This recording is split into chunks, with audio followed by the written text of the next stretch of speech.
wabarakatuh. Bertemu lagi dengan saya di Maharani Renara Channel. Kita udah lama nggak ketemu ya, karena kemarin juga kebetulan aku masih banyak kesibukan, jadi belum sempat buat bikin video-video lagi.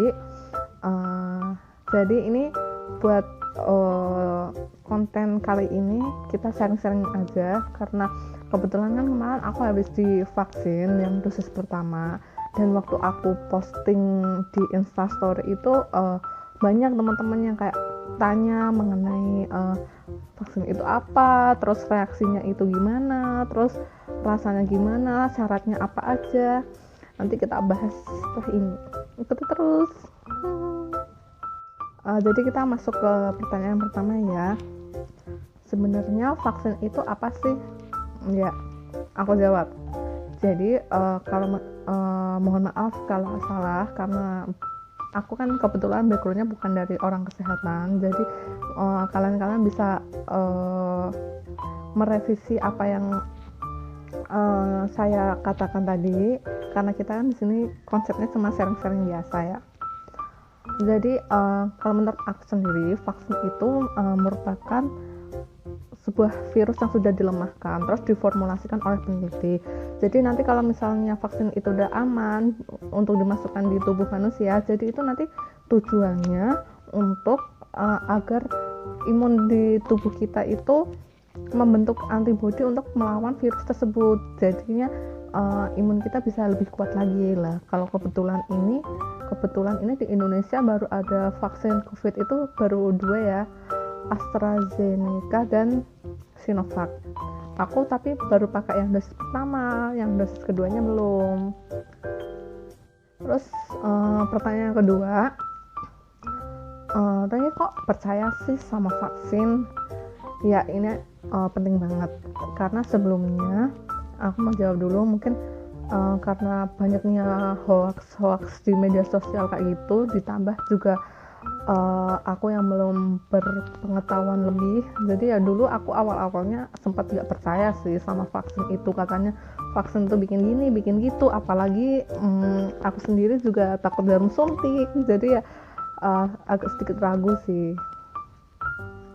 Tapi lama-lama percaya kok, karena seiringnya waktu aku juga kayak mencari informasi-informasi mengenai manfaat, kegunaan, dan lain-lain tentang vaksin.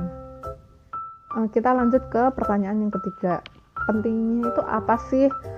Jadi ini pertanyaan yang sangat penting juga sih buat kalian kaum awam kayak aku. Kalian harus kayak sering-sering searching, nggak cuma lihat di media sosial, yang kalian harus bisa membedakan mana yang hoax, mana yang benar. Jadi menurut aku, walaupun kalian nggak percaya pun, setidaknya tuh kalian itu udah ikhtiar gitu loh. Jadi ada usahanya, karena setahu aku itu kalau misalnya kita itu bisa bebas dari sebuah virus, jadi itu 70% dari penduduk dari suatu daerah tersebut itu harus sudah divaksin, udah punya antibodinya sendiri. Jadi penting banget nih, walaupun kita nggak percaya, kita sering pergi-pergi dan kita takut sama vaksin itu apa, setidaknya kita bisa melindungi orang lain, melindungi orang-orang yang ada di sekitar kita. Pertanyaan yang selanjutnya itu, gimana sih rasanya before after setelah divaksin? Jadi ini bagus banget, karena kan waktu itu aku sebelum vaksin itu udah sempet kayak searching gitu kan. Jadi yang setahu aku itu yang ada di internet itu rasanya itu kayak lelah, terus diare, nyeri otot, demam, bahkan sampai sakit kepala. Dan itu dulu tuh sempat kayak menghantui pikiran aku juga, karena sebelum divaksin itu kan ditensi dulu lah. Itu tensi aku itu kan termasuk salah satu orang yang berdarah rendah ya.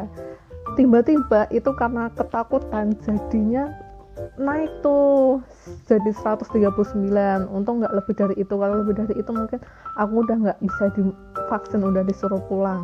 Tapi menurut yang apa yang aku rasain, waktu aku setelah divaksin itu aku sama sekali nggak ngerasain apapun, nggak sakit.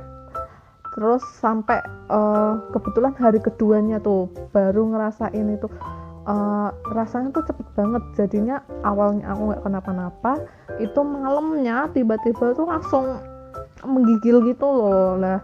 Terus kayak menggigil, terus hawanya tuh kayak nggak enak kayak gitu kan, sempat kayak ketakutan juga kan, sampai pakai minyak kayu putih, pakai macam-macam kayak gitu supaya ngetes juga penciumannya itu masih ada apa enggak, sampai saking ketakutannya. Tapi ternyata itu cuma sebentar, cuma sekitar 1 hari aja, setelah itu udah hilang. Jadi kalian kalau ngerasain salah satu efek-efek tadi itu yang udah aku sebutin, kalian jangan panik. Terus pertanyaan selanjutnya, syarat divaksin itu apa? Kalau berdasarkan pengalamanku pribadi, waktu aku mau divaksin itu kan sebelumnya aku di tensinya harus mencukupi dari batas yang sudah ditentukan oleh nakes. Terus dicek oximeternya juga nggak boleh di bawah 98. Terus kayak ditanyain tuh punya penyakit bawaan enggak, terus mengkonsumsi obat atau tidak, terus alergi apa kayak gitu. Itu penting banget ya. Jadi kalau misalnya kalian itu punya penyakit bawaan atau yang lain-lain, diharapkan ditunda dulu. Tapi waktu itu kan aku udah pernah konsultasi juga sama salah satu nakes. Kebetulan itu nakesnya itu dia bercerita kalau misalnya dia itu sebenarnya juga punya asma, dan asmanya itu baru kumat 2 hari yang lalu, tapi dia nggak apa-apa divaksin. Kata beliau itu selama waktu mau divaksin itu asmanya itu nggak kumat pas di waktu itu tetap masih aman. Terus pertanyaan selanjutnya, cara mendownload sertifikat vaksin. Jadi menurut aku sertifikat vaksin itu penting banget ya, khususnya di era-era PPKM seperti ini. Penting banget buat melakukan perjalanan. Dan dengar-dengar juga isunya apabila sekolah,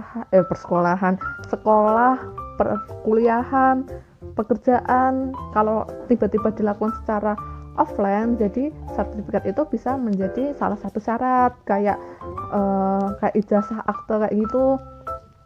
Terus tips dari aku, setelah divaksin kalian itu jangan langsung pulang ke rumah.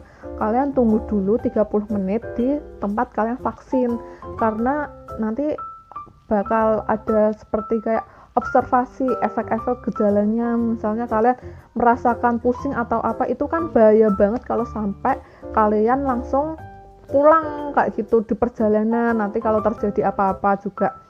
Terus setelah itu kita tunggu sampai malamnya, maksimal itu malam itu udah keluar sertifikatnya. Kalian bisa cek di aplikasi Peduli Lindungi, nanti aku ajarin deh cara tutorial mendownload sertifikat vaksin. Jangan kemana-mana. Jadi guys, setelah kalian divaksin nanti, kalian akan mendapatkan SMS dari 1199 yang berisi mengenai tentang jadwal vaksin yang kedua dan link sertifikat pertama yang barusan kamu lakukan tadi. Bisa klik di link ini ya, yang udah aku kasih tanda. Terus nanti bakal muncul tampilan seperti ini. Kalian tinggal masukin nomor HP yang sudah kamu daftarkan saat vaksin tadi. Terus nanti kamu akan disuruh untuk memasukkan kode verifikasi yang sudah dikirim SMS di HP kamu. Masukin di sini ya. Lalu muncul tampilan seperti ini. Terus kalian tinggal isi deh data kamu berupa nama, NIK, dan jangan lupa ya, yang udah aku kasih tanda ini dicentang kalau kamu itu bukan robot. Jadi deh muncul sertifikat vaksin pertama kamu nih. Tinggal klik unduh sertifikat di kanan bawah itu ya. Jadi ini kurang lebihnya tampilan dari sertifikat vaksinasi yang sudah bisa di-download. kalian bisa pergunain buat macam-macam sih fungsinya, membuktikan kamu sudah divaksin, bisa melakukan perjalanan, dan bahkan isunya juga bisa buat persyaratan kerja atau sekolah kalau nanti udah offline.